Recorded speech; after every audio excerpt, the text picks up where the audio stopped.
Goeiedag almal, ek is Mani van Bloemfontein. Dit is vandag Vrydag, die 23ste Januarie 2026.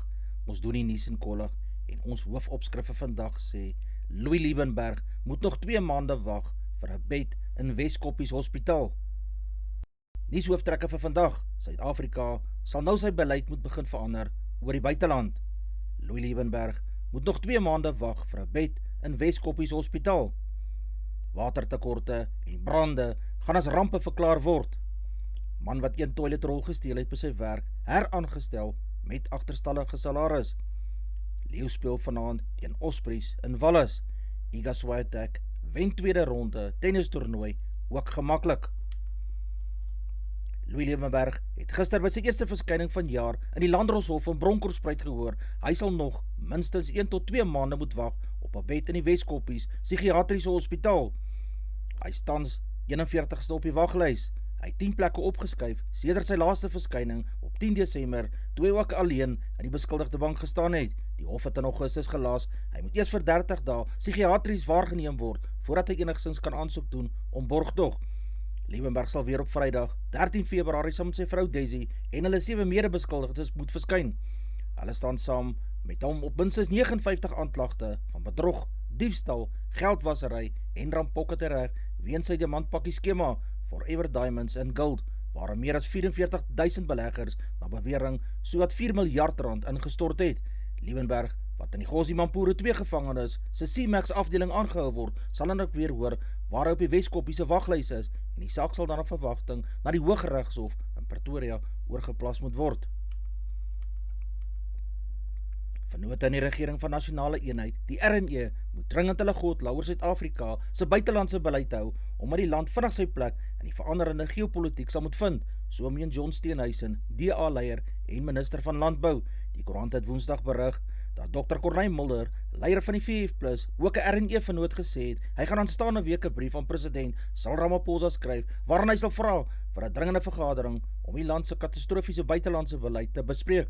Ramaphosa en Ronald Lamola, minister van internasionale betrekkinge en samewerking, het hulle volgens hom tot so hulle godla en 'n bespreking verbind, terwyl hy reeds konsepdokumente oor die nasionale belang ontvang het, wat die grondslag van toekomstige besprekings sal vorm. Ons moet baie vinnig 'n plek in hierdie veranderde geopolitiese ruimte vind, wat ons geloofwaardigheid gaan gee om ons handelsooreenkomste en betrekkings kan navigeer. Oor die RNE in die algemeen sê Steenhuisen dat het ondanks geboortepyn aan die begin relatiewe stabiliteit bereik het, wat baie min mense voorspel het. Hy is nie betrokke by die moord op getuie D vir die Madlanga-kommissie nie, so sê die geskorste waarnemende hoof van die Ekurhuleni Metropolisie Departement. Volgens Julius Makonazi ken hy nie vir Marius Vlam van der Merwe, oftewel getuie D nie, en het van der Merwe hom ook glad nie geken nie. Van der Westhuizen is op 5 Desember ten aanskou van sy vrou en kinders voor sy huis in Brakpan doodgeskiet. Dit was kort nadat hy skokkende getuienis by die Madlanga-kommissie gelewer het, beweerde georganiseerde misdade waarby wetstoepassingsbeamptes en private veiligheidspersoneellede van die Ekurhuleni Metro betrek was. Die ad hoc komitee het gister met Mkwanasi se getuienis begin, nadat sy naam verskeie kere in ander se getuienis opgeduik het. 'n Hoogs kommerwekkende tydperk van ondergemiddelde reënval staar die Weskaap in die gesig, nie net van jaar nie, maar ook wat klimaatsiklus van die volgende paar jaar betref. Watersekerheid in die provinsie is boonop 'n groot bron van kommer dat die Weskaapse regering dat brande as 'n ramp op provinsiale vlak verklaar word nie, maar ook die watertekorte in verskeie munisipaliteite se gebiede in hierdie provinsie. Winde sê sy kantoor is ook deur die gemeenskapsgroepe genader om die nasionale regering te vra of 'n soort misdaad ramptoestand ook verklaar kan word weens die uitermate hoë misdaadvlak in hierdie provinsie. Winde sê in verwysing na die brande lydens die inligting van die weerdiens gaan die brandseisoen, net soos in die geval van die droë seisoen, steeds voortduur. 2 sissies van Vosloorus, suid van Boksburg aan die Oosrand, is ongedeerd nadat hulle gister uit 'n brandende minibus ontsnap het. Die meisies, 6 jaar oud en 10 jaar oud, was in die Volkswagen Kombi na hulle skool onderweg toe die voertuig glo tegniese probleme begin ondervind het. 'n Woordvoerder van Ekurhuleni se ramp- en noodbestuursdienste het in die koerante gesê die bestuurder het pas begin om kinders op te laai op sy normale roete toe die bus langs die pad in Injetsani straat, uitbreiding 7, onklaar geraak het. Die woordvoerder sê die brand het vermoedelik weens 'n elektriese fout ontstaan toe die bestuurder van die kombi ondersoek instel. By die enjin het dit opgevlam en hy het dadelik die kinders gehelp om uit die busie te klim. Gelukkig kon albei kinders en die bestuurder daaraan slaag om sonder beserings uit die voertuig te kom. Die brand is geblus, hoewel die voertuig eg beskadig is. Die Arbeidshof in Kaapstad het bevind dat 'n werknemer wat afgedank is nadat hy 'n bewering 1 rol toiletpapier by 'n onderneming gesteel het, heraangestel moet word en R120.000 se agterstallige salaris moet ontvang. Die beskuldigde is egter op 7 November 2022 ontslaan nadat hy na afloop van 'n interne dissiplinêre verhoor skuldig bevind is. Hy het in tye van sy ontslag R12.000 per maand verdien. Hierdie toiletpapier was glo dieselfde handelsmerk as wat die maatskappy gebruik het. Op grond van 'n wenk het die onderneming die veiligheidspersoneel aangesê om die beskuldigde te ondersoek. 'n Arbitrair het bevind dat sy ontslag onregverdig was en dat hy heraangestel moet word, 12 maande se agterstallige salarisse moet ontvang. Die regter het bevind dat die maatskappy misluk het om te bewys dat die beskuldigde wel diefstal gepleeg het of in die onregmatige besit van maatskappy eiendom was. Impact Operations moet teen 28 Februarie 2026 vanjaar R120.000 aan die beskuldigde terugbetaal. Hy kan van 2 Februarie af vanjaar weer begin werk, lei die hof uitspraak. Nou dat beurtkrag oorkom is, sal na die koste van elektrisiteit in Suid-Afrika gekyk moet word, het Dan Marokani, uitvoerende hoof van Eskom, gister in Davos, Switserland gesê. Volgens Marokani is daar nie noodwendige tekort aan kragvraag in Suid-Afrika nie, maar die gebrek aan voldoende kragaanbod het kragverbruikers se vertroue ondermyn. In Suid-Afrika word kragopwekking steeds deur steenkool oorheers en die steenkoolwaardeketting is ook baie belangrik. Volgens hom gaan groenkrag die grootste bydra tot die uitbreiding van kragopwekkingskapasiteit lewer met kernkrag en gaskragstasies wat moet bykom om die wisselvalligheid van hernubare energie te bestuur en netwerkstabiliteit te verseker. Verbruikers sien dis 'n kragprys, maar tot 70% daarvan kan uit belasting bestaan. Angie Motshega, minister van verdediging en militêre veterane, moet dadelik by Denel, die staatsbeheerde wapenvervaardiger, ingryp om te verseker dat werknemers se volledige salarisse teen die einde van die week betaal word, so sê COSATU.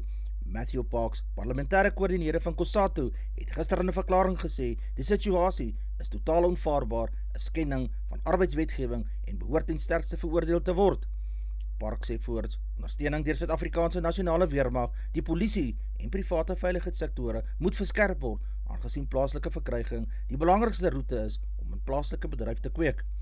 NUMSA, die metaalwerkersvakbond, het op sy beurt gesê Denel behoort dringend met die nasionale tesourie in gesprek te tree vir die nodige finansiering om te verseker dat hulle werknemers ontvang hulle volledige salarisse van Januarie 2026.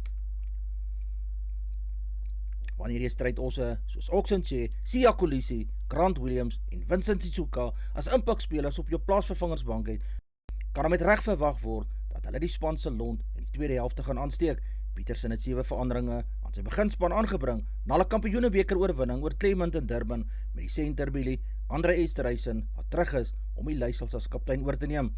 Voorlangs begin Patu Kanyane op loskopste terwyl Vincent Kog op sy vaskop in die voorhuissak met Bongi Mbonambi wat sy plek as haker behou het.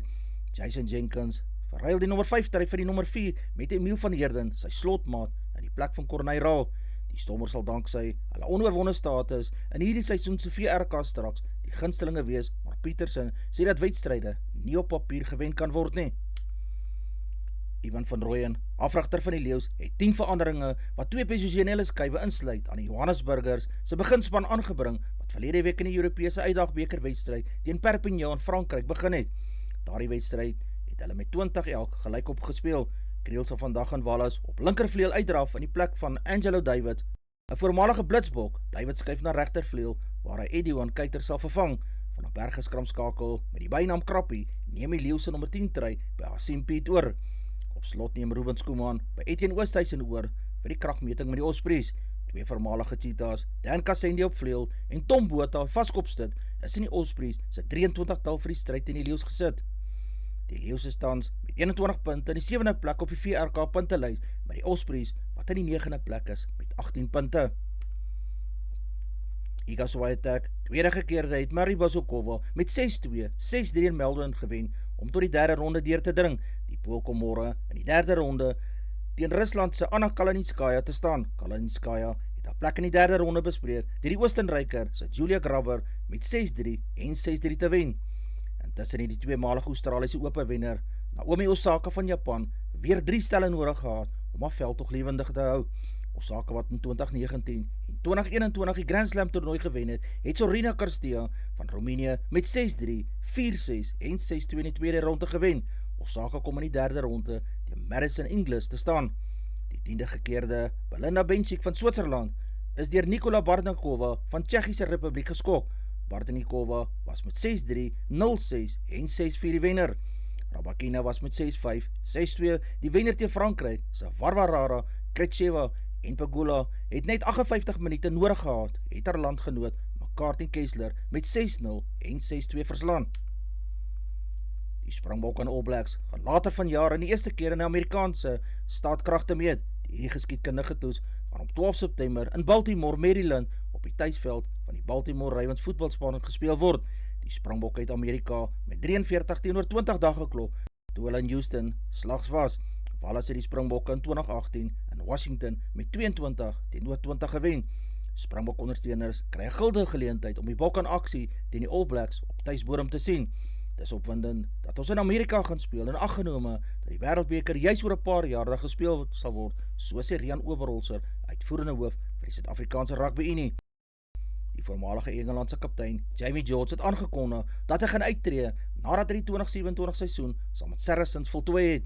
Die 35-jarige hakker het dit 105 toetse vir Engeland uitgedraf en sy land in 2024 as die kaptein aangevoer. Hy het aan 3 toere saam met die Britse en Ierse leeu's deelgeneem en het meer as 300 keer vir die Engelse Premier League klub Saracens gespeel. Ek is meer gemotiveerd as ooit om my loopbaan by Saracens op 'n suksesvolle wyse te kan afsluit, het hy aan die media gesê. 4 Protea cricketspelers het kontrakte gekry vir die 100-reeks later vanjaar in Engeland. Dewald Brevis gaan van London Spirit speel, Tristan Stubbs vir Southern Bravney en Marco Jansen vir Wildfire. Hendrik Klaasen is ook deur Manchester's se Super Giants behou.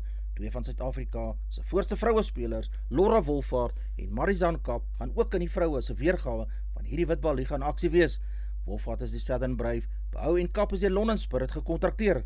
Die franchise word intussen toegelaat om tot 4 spelers vooraf te kontrakteer deur spelers van 2025 te behou of deur nuwe kontrakte aan hulle toe te ken. Aiden Markram en Quinton de Kock sal steeds die kolfbeer vir die Proteas in die komende T20 Wêreldbeker toernooi die T20 WB begin.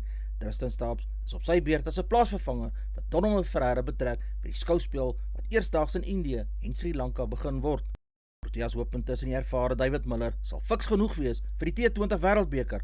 Konrad is baie optimisties dat die 36-jarige Miller op die vliegtuig sal wees wanneer hy op 1 Februarie na Indië gaan vertrek. Ruben Herman is by die groep vir die T20 reeks teen die Windies gevoeg. Hy sal ook Miller in die T20 Wêreldbeker vervang indien dit nodig sou wees.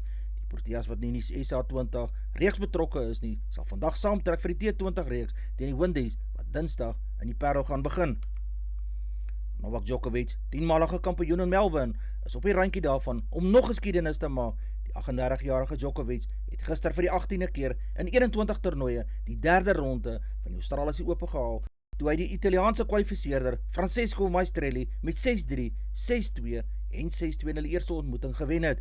Djokovic kom volgende teen Nederland so Botic van der Zandskop te staan, wat hom verlede jaar in 3 stelle in Indian Wells gewen het. Jannik Sinner, die verdedigende kampioen van Italië, het in die wedstryd na Djokovic in die Rotleven Arena ook die probleme ondervind om die derde ronde te haal nie. Die tweede gekeerde Sinner het die Australiese promotorskeuse James Duckworth met 6-1, 6-4 en 6-2 gewen. Stefanos Tsitsipas van Griekenland, 'n finalis in Melbourne in 2023, is deur die Tsjech Thomas Mačák in 4 stelle verras. Mačák het die wenner vooraf in Adelaide met 6-4, 3-6, 7-6 en 7-6 gewen. Advertensie van Netwerk 24, teken in en kry verskeie tydskrifte en koerante. Advertensie van Bloemkeel for you. Jy kan vir Dean of Susan by 082-390-339 kontak. Hulle sê jou voertuig se registrasie namens jou behartig.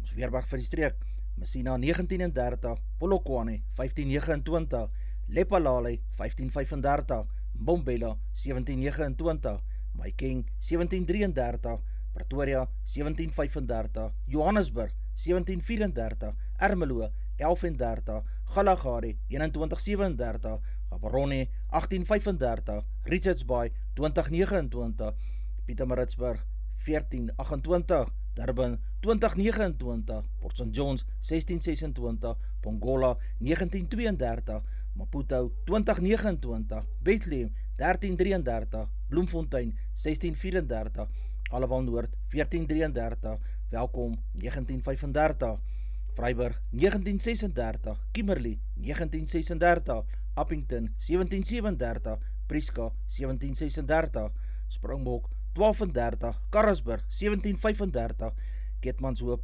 2037, Mariental 2437, Alexanderbaai 1424, Brandvlei 1432, Loederitsbaai 1632, Vredendal 1427, Kaapstad 1624, Sutherland 1126, George 1425, Jeffreys Bay 1526, Caperra 1526, Graaff-Reinet 1229, Kapogolas 1323, De Aar 1533, Molteno 1128, Beaufort West 1531, Oos-London 1428.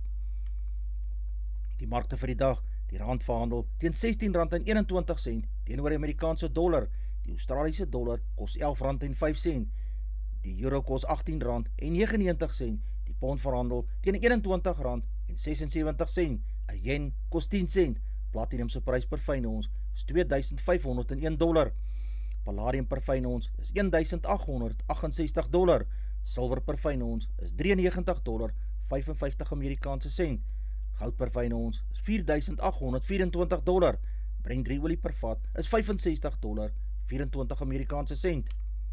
Gedagte vir die dag.